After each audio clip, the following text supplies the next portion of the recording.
Short-term rentals are a $100 billion market that have reshaped global tourism, accelerated a nationwide housing crisis, and created fortunes for early adopters. But now, customers, the government, the public, and the hosts themselves are turning their back on a concept that started out as a fun alternative to stuffy hotel chains, but became everything wrong with modern real estate. All right, the party's over for Airbnb renters. The company said yesterday that its temporary ban on parties and other large, noisy events is now permanent. I've put all my savings into my unit. I'm following all the rules, paying all the taxes, buying the business license. Ultimately, our goal is to get more housing back into the housing market for people to be able to rent. I just uncovered a massive amount of debt that Airbnb hasn't paid. On the books that they're hiding. Tens of millions, hundreds of millions, possibly even $1 billion plus of debt that they have not paid. So we are looking around and are saying, what can we do right away that makes more homes available? The short-term rental market took off when Chesky and Gebbia tried to rent out a spare room with an air mattress to attendees of a conference because they realized all of the hotel rooms had been booked out. They called their service Air Bed and Breakfast, which was later shortened to the short stay app that you know and love or hate today. Airbnb is now worth more than hotel chains like Hilton and Wyndham combined. The company is by far the largest short-term rental company, and it has achieved excellent penetration into markets around the world where other similar peer-to-peer or network market apps like Uber, DoorDash, Lyft, and even Amazon have failed to take share away from local competition. It was a good idea. Customers loved it for giving them a cheaper alternative to outdated hotels, and hosts like the opportunity to earn extra income on a spare bedroom or even an entire separate property. But the four parties that make the short-term rental market work, the customers, the hosts, the public, and the platforms, are all now dealing with four unique problems that are threatening to undo this market and take out a lot of other real estate investments with it. The first problem lies with the people who it's hardest to feel sorry for, the hosts. Airbnb and other short-term rental platforms provided a unique opportunity for people to profit off real estate in a totally new way. Having a roommate existed long before Airbnb, but the platform let homeowners offer their spare rooms to travelers who could pay up to triple what a long-term roommate would pay, since budget was the reason that they were looking for a roommate instead of a place of their own. The extra income was nice, but the added flexibility of a short-term roommate was the biggest appeal to most people. If you had an extra bedroom to rent out in your apartment, you could find a long-term roommate. But then you run the risk that they are the type of person who is messy, loud, doesn't pay the rent on time, or is just a clash with your own personality. With a short-term tenant, any problems are only going to last as long as their short stay. Other advantages are that payments are handled through the Airbnb platform. There was a rating system that controlled bad behavior, and if you ever wanted the house to yourself because family was coming over or just wanted a quiet week to yourself, it was as easy as blocking out those dates on the app. That was the early value proposition of Airbnb. But sharing a spare room and staying with a random person while on vacation only appealed to a certain type of alternative traveler.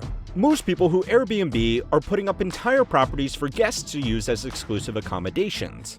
Instead of a short-term alternative to a roommate, the market became a short-term, higher-yielding alternative to conventional long-term tenants in an investment property. Property owners could make as much as double the rent from short-term stays after paying Airbnb fees than they could from long-term rentals, even if their property was only rented out for half the year. The downside was that short-term rentals required more effort because the property needed constant cleaning between stays and there was less guarantee of consistent income. But financial benefits were still clearly in favor of short-term rentals for properties close to cities and tourist hotspots. Large-scale Airbnb landlords, the Airbnb barons if you will, designed properties with the express intention of cutting down on the effort required from them. They fitted doors with keypad locks that could be changed remotely between guests, easily cleanable surfaces, inexpensive but fashionable fittings, and preferred properties with minimal landscaping. All of this cut down on the additional efforts hosts needed to put into managing a property. But like all good things, it didn't last forever. Airbnb advertised its platform just as hard to new hosts as it did to guests, and investors started buying multiple homes to turn them into Airbnbs. Some hosts turned managing their Airbnb properties into a full-time job, effectively purchasing a job as a hotel general manager. Other hosts took an easier approach. Realtors in high tourist areas started offering short-term property management services where, just like they would manage traditional long-term tenants, the realtors would instead manage the short-term rentals, with some services even handling the listing on Airbnb. Their fee was higher, but the higher short-term rental price meant owners still came out ahead. The additional cash flows from higher-yielding short-term rentals also made it easier to qualify for more home loans because the additional income could be used to pay for the loan on the next property and the next property. The inevitable result was clear. For little additional effort, hosts could make more money from their properties, so the market became oversaturated and hosts started to struggle to rent out their properties enough to make it worthwhile. Short-term rentals also made long-term rentals more expensive, so the gap between what someone can make from a short-term rental versus what they can make from a long-term rental is narrowing. For many hosts, it's no longer worth the additional risk and effort to rent out properties short-term, and for the others that could only afford their loans because of the higher rent they got from the short-term rental yields, they might be forced to sell. That's just the first group in the collapsing market for short-term rentals, and they were one of only two that were in any way responsible for the shitstorm to begin with. So it's time to learn how money works to find out why short-term rentals got so big and failed so quickly. Short-term rentals were a good solution to a real problem. Traditional hotels had become overpriced and didn't cater to what a lot of people really wanted when they went away on vacation. Hotels provide a lot of amenities like housekeeping, room service, restaurants, concierge desks, meeting rooms, gyms, spas, pools, valet parking, and 24-hour security. These services are nice, but they come at a price which is either directly baked into the price of a room or charged separately at a significant markup. These services also don't always align with what the vacation goers really want when traveling, which is a place that just feels like home in a different city. Airbnb cut out a lot of amenities that catered more towards business travelers and offered vacationers their own kitchen, multiple bedrooms for their children, and an element of privacy that couldn't be purchased at any hotel chain. It felt like a home away from home because in many cases it was just someone's home. Airbnbs were also much cheaper, especially when sharing a larger home between multiple friends or family members who would all need to book their own separate rooms if they were staying at a hotel.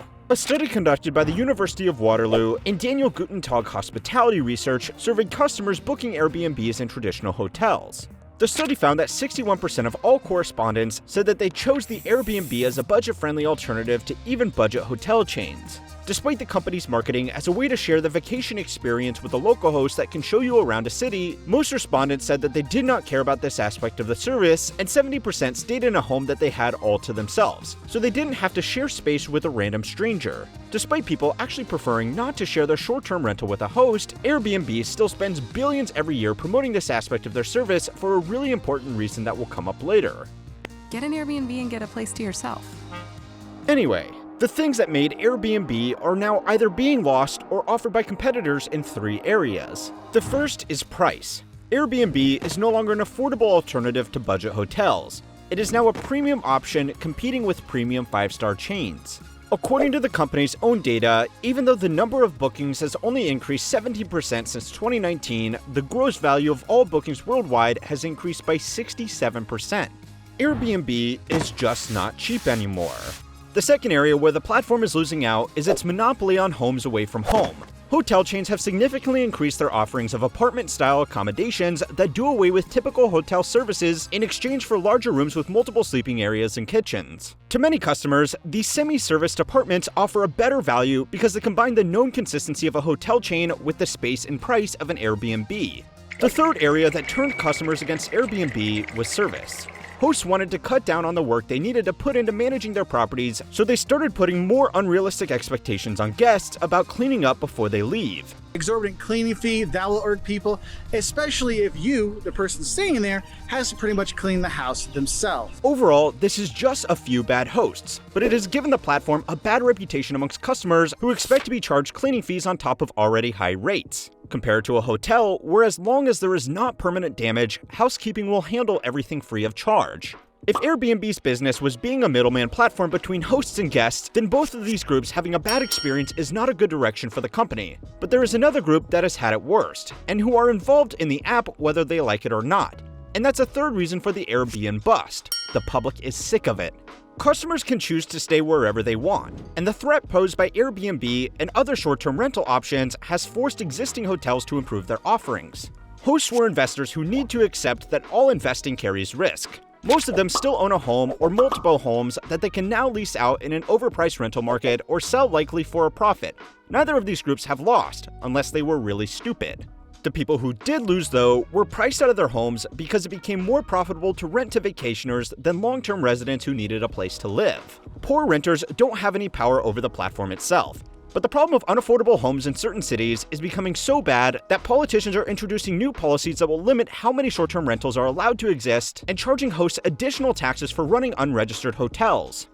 If hosts are not playing by the rules, this legislation will require platforms to take down those listings. Other cities have just made short-term rentals illegal without the same licensing as a normal hotel, making it so expensive that it's not worth it for the hosts to bother. The other group cracking down on short-term rentals are the people who you would least expect to be the heroes in a story about housing: homeowners associations. Owners associations in apartments and suburbs that have them are blocking owners from renting out their homes to short-term stays because residents who live in their homes don't like loud parties and additional security risks that come with the short-term guests. Some hosts are simply ignoring these laws and taking the fines into account as a cost of doing business. A report from McGill University's urban planning professor David Walksmith found that 45% of all short-term rental listings in Los Angeles are illegal in one way or another, and that the city could have levied between $56.8 million and $302.2 million in fines in 2022 alone.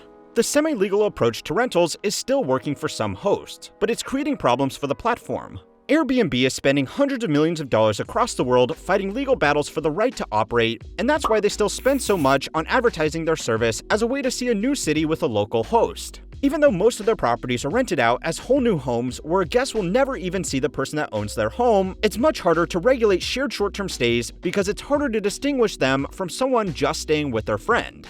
The folksy image of someone sharing their bedroom with curious travelers who want to see a new city with a local is much better PR than a multi-millionaire or institutional property investor who has just listed their 10th home with a tech company worth $80 billion. And that's the fourth cause of the Airbnb bust. The platform is losing its control on guests, hosts, and the general public.